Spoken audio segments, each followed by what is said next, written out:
Good morning, everyone. Happy Tuesday, and thanks so much for tuning in to another HOAcom Alliance Leader Spotlight. My name is Tisha Marie Pelletier, and I am the Community Manager at HOA.com. And I have the pleasure of introducing you to the lovely Becky Shook-Wotzka. She is joining us out of Fort Collins, Colorado, and she has a business, Lifestyle Now, and we're going to get into the show. But Becky, so great to have you here. Thanks for being on with us today. Thank you. Thank you for having me. Yeah, absolutely. Absolutely. So a couple housekeeping announcements. If you're tuning into this live or catching the replay either on Facebook, YouTube, or LinkedIn, we love comments. So if you're watching us, definitely make sure to drop a comment, say hello where you're tuning in from. And if you have any questions throughout this broadcast, then make sure to ask them and we'll be on that right away.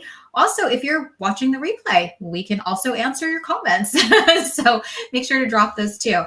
All right, Becky, I love to always ask the question, like, how did you make your way into the business that you're in currently? So you have Lifestyle Now. Like, what prompted you to start that business? How did you get into business? And what do you love about the work that you do? Yeah. So for me, it was a pretty no-brainer once I had a lot of experience under my belt because I grew up in an entrepreneurial family. Mm-hmm. So always owned a business, both my mom and dad. And, I did go try to work in government for a little while. I did the corporate for a little while, and found I just, I didn't like to be controlled, and I was pretty competent to do things on my own. And sometimes there was just certain ways you had to do things. So eventually I worked my way into my own business. I always had done consulting work on the side, for organizational development, but then I opened a mediation business and was able to really leave, working for somebody else. I was able to leave full time. Right. Good. That's always the beauty of it. So people always ask, like, why did you start your business? Do you have like just a one-word answer of it's because of this? Freedom. There you go. Like freedom. Mm-hmm. For me, It was Horrible Bosses. That movie is true. Yep. Not that my work was based on that, but right. I think a lot of people become entrepreneurs because, like you said, they're in this situation, they're working for other people. They're like, there's got to be a better way. And I know I can do this. I'm very competent. Yeah. I can do this. I can do this. And I think the funny thing for me is I was in the business of making business better. That's what I went to school for. That's what I was.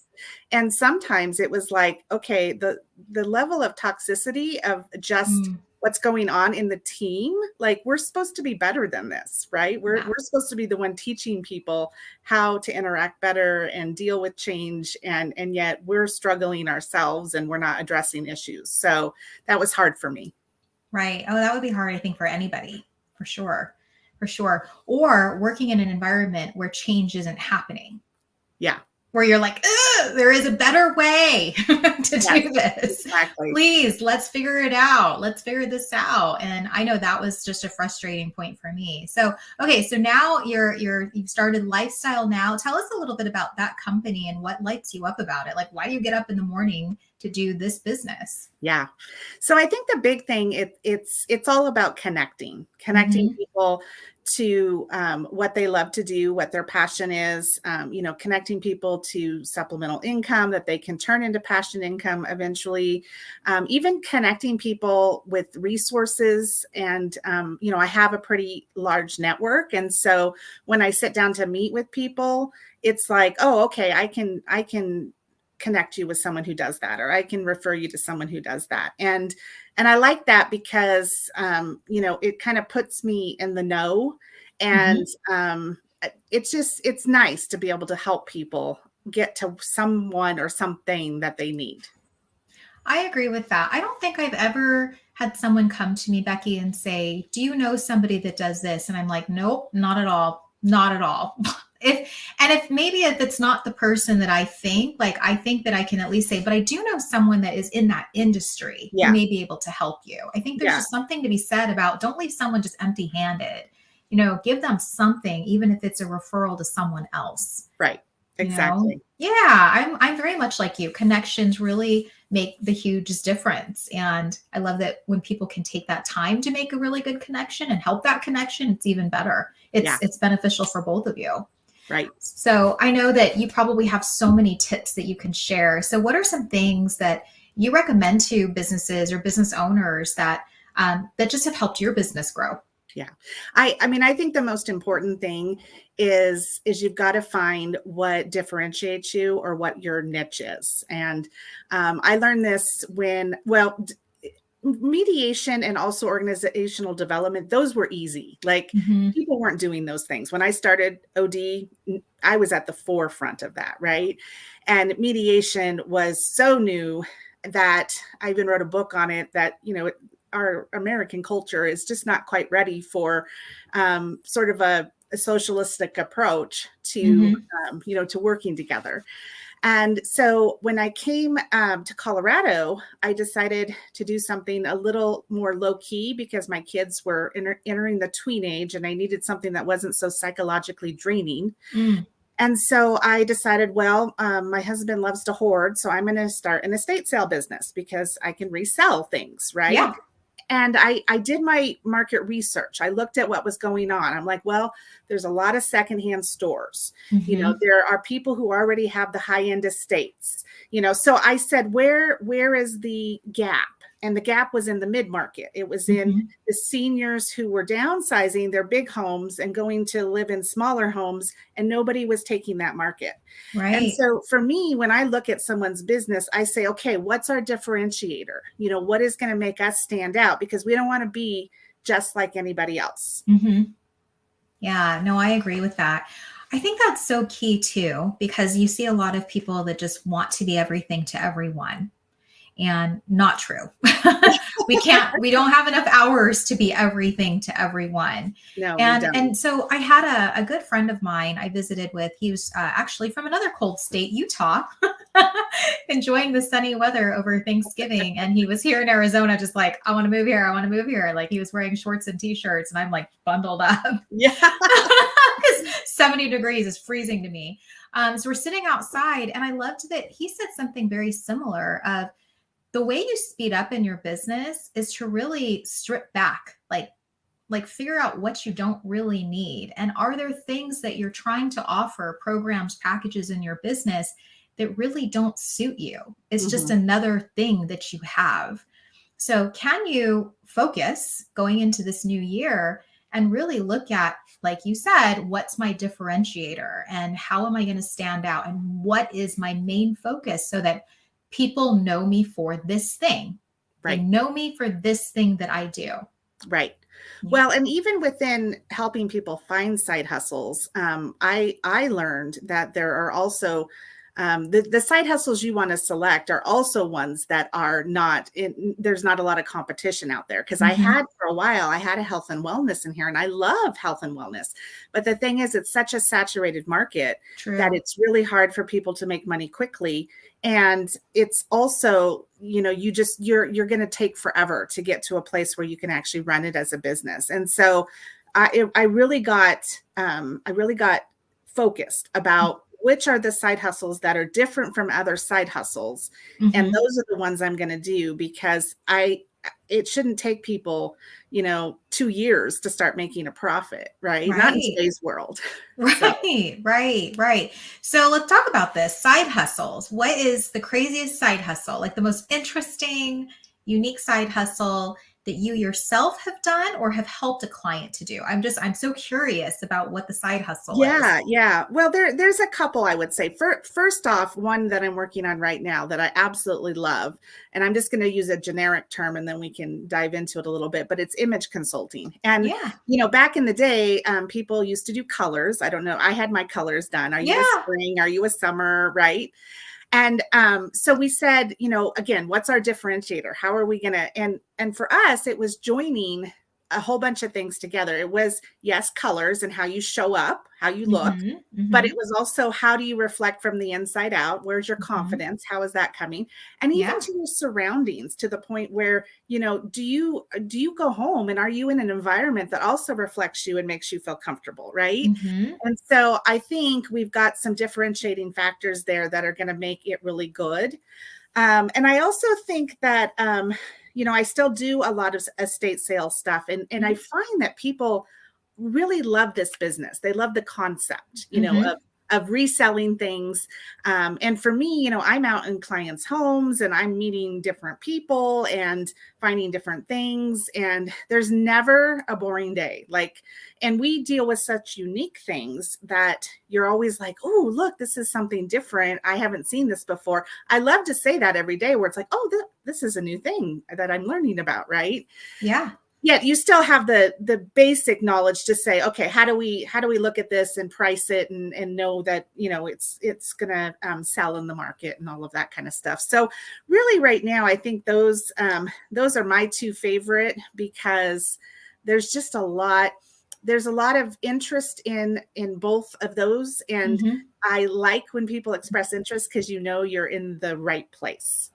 Yeah, speaking of color, I love that. So I do a lot of personal brand building, Becky. I think I might have shared that with you. And I Yes. add that. That is part of my Mhm. package. Is I have a gal out here in Chandler, Tabitha, actually her birthday today.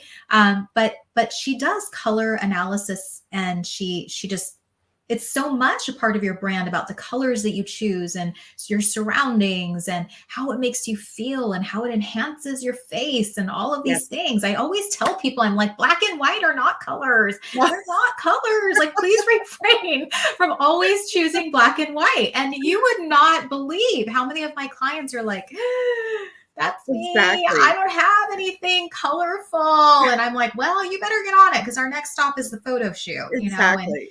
And so I love that you've taken that approach of doing something fun. Like, you have fun with that. You Yeah. get to experience this transformation with someone, with something as simple as the colors that they Right. wear, the colors Right. that they choose. And then on the estate sale, I don't know about you, I'm a huge thrifter. I love thrifting. And I mean, I'm one of those people that I can't just say thank you. If someone compliments me, I'm like, oh, I got it for $1.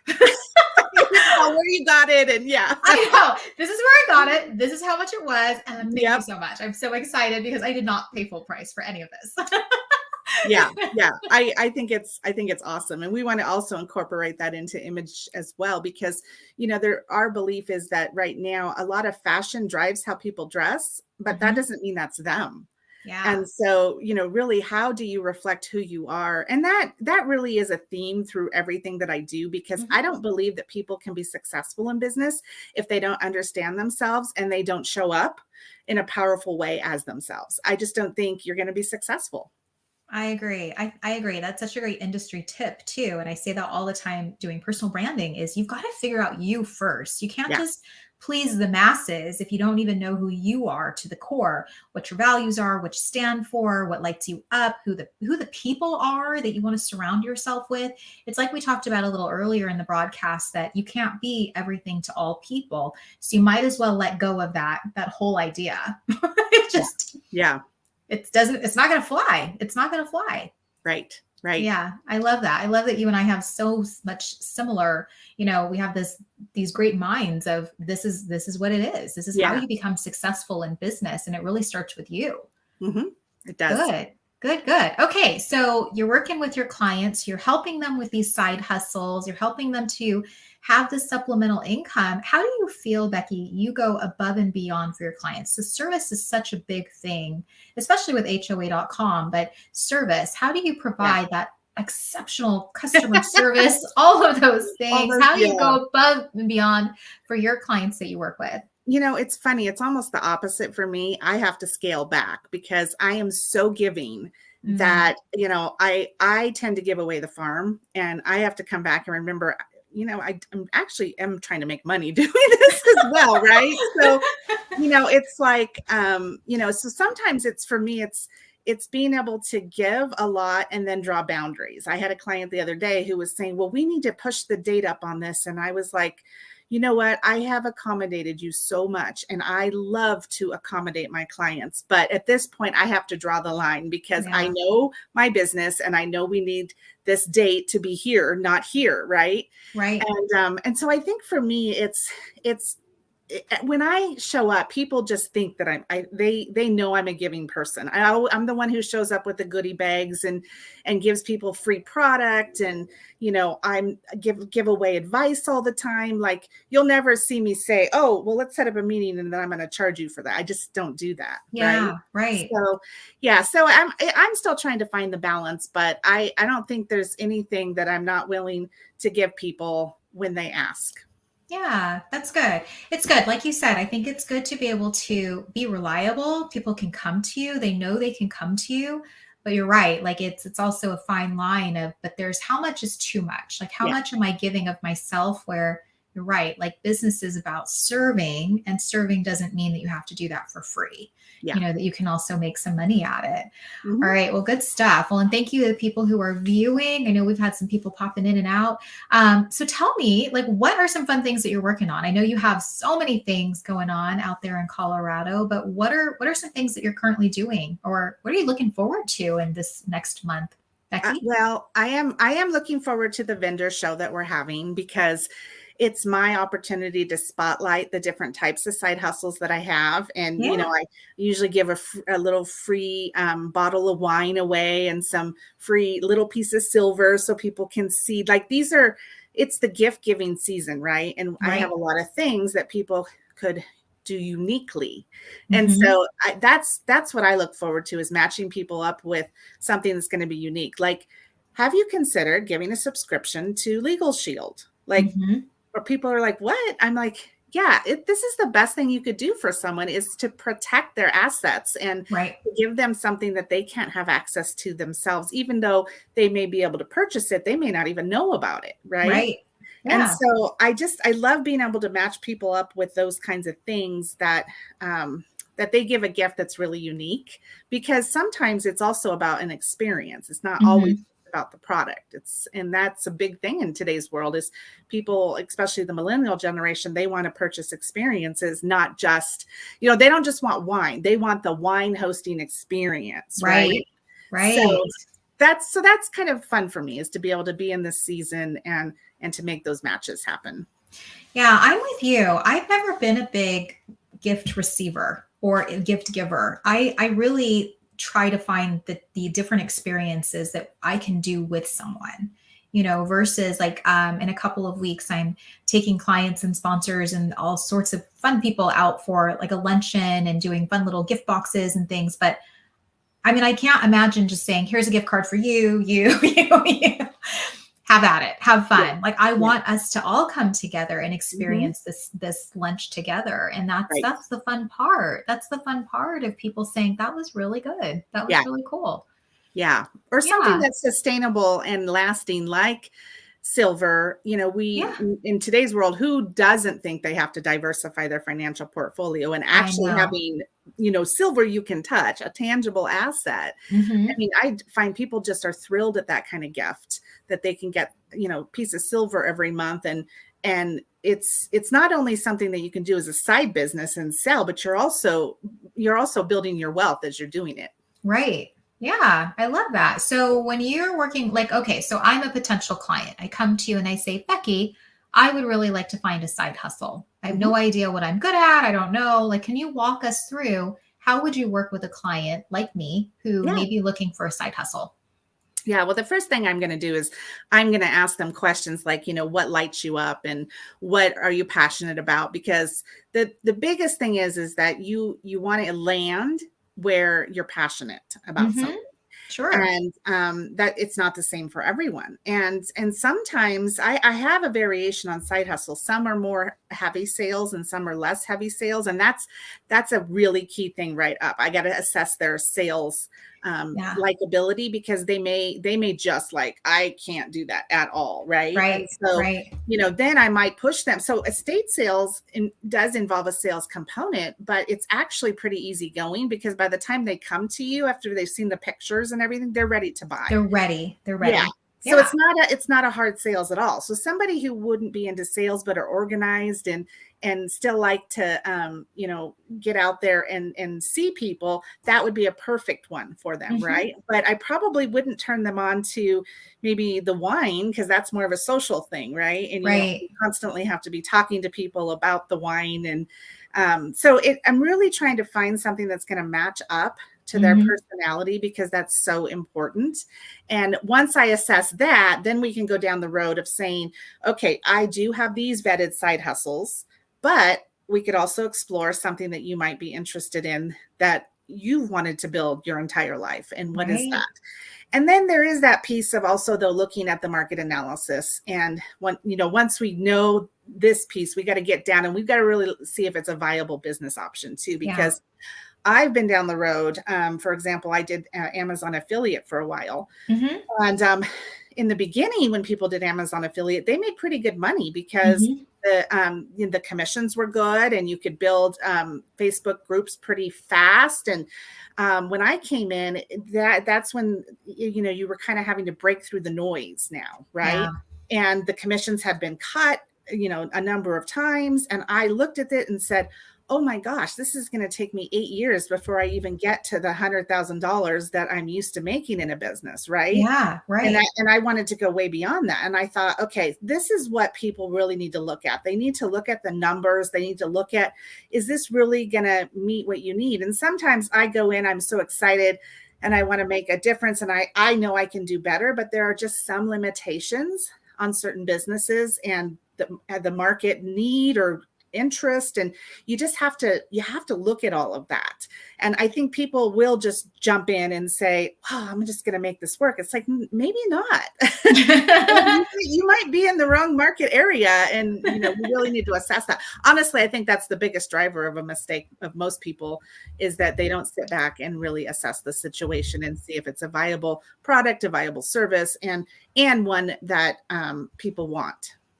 That's a big thing. I do a lot of mentoring with startups, and I'm always like, did you do your research? R&D is a big thing. Before you push that product out there, let's make sure that people really want this product. Mm-hmm. Yep. Yeah, but it's just something that people miss, or they don't want to do it. And then they find out the hard way. It's like, well, you invested a lot of energy and time. Yeah. And now you don't really have a viable product. You don't have or the market is oversaturated. And can you do a spin on that, a niche, something that's going to differentiate, or can you not? Because sometimes if you go into like network marketing, as an example, there are a lot of rules around that, and you can't switch it, And when I did divorce mediation, we discovered really quickly that in California, if you didn't do the legal documents, it was going to be a complete miss. And you could get your legal document assistant designation. Where we were working with the franchise in Canada, she's like, you can't do that. And it's like, you know what? It's not going to work here if we don't do it. Right. Yeah, and so it was really quick. Like, how do we adapt this? How do we turn it so that we can still be successful? And that's what I'm always looking for is, okay, that's a good idea, but we need to be able to adapt it, or we need to be able to turn it just so. Yeah, no, that's good. All right. Well, you have another role that you're taking on. You are now the HOAcom Business Alliance leader for Fort Collins out in Colorado. And I know you're getting ready to kick that off in January. Can you tell us what's exciting to you about being part of this group and leading this organization? Yeah, there's a couple of things. First of all, I get to bring my network together. I mean, we had our first meeting, and I was sitting across from the guys who had attended, and I was just like, I just like each and every one of these persons. Like, they're just very high quality, and they've always helped me. And that feels good, just to kind of have your people, right? Yeah, for sure. Those people are. And, in this case, we have a very strong business alliance around how we do things. I also love what HOA represents. And again, going back to connection, it's about connecting people with good quality services and products, and even down the road, I mean, having the name HOA, and we have a lot of issues with HOAs in Colorado, and I know Brandon's vision at some point is going to be like, how do we really switch this to champion for homeowners, right? It's not about all the rules and the regulations. Yeah, we want to live in a nice place, but it's gone the other extreme, right? And I think there's a way that as we serve as an alliance and be able to serve people as homeowners, we can do so in a way that does say, you guys are, the homeowners make this up. It's not the HOA that makes this up, right? I mean, Right. it's the homeowners that drive this, and that's not necessarily true in a lot of places. So I'm also excited about that. And I just love, for me, with what I do, there's so much connection to so many different industries, and a lot of homeowners are my clients, because whether they want a side hustle or even they just want a product of what my side hustle offers, it's a whole connection. Like, it just all fits together nicely for me. I can show it on the service side, or I can show it on the side hustle side. Yeah, I love it. And how many side hustles do you have, Becky? I'm curious. Well, I have about 8 vetted ones. Okay. And then the custom ones I can do, for almost in any industry. I tend to like to take ones on that I'm more passionate about. I don't necessarily want to help someone if it's not enjoyable. So there's the vetted, and then there's the custom that I do. Good. Okay, well, time for a little shameless plug.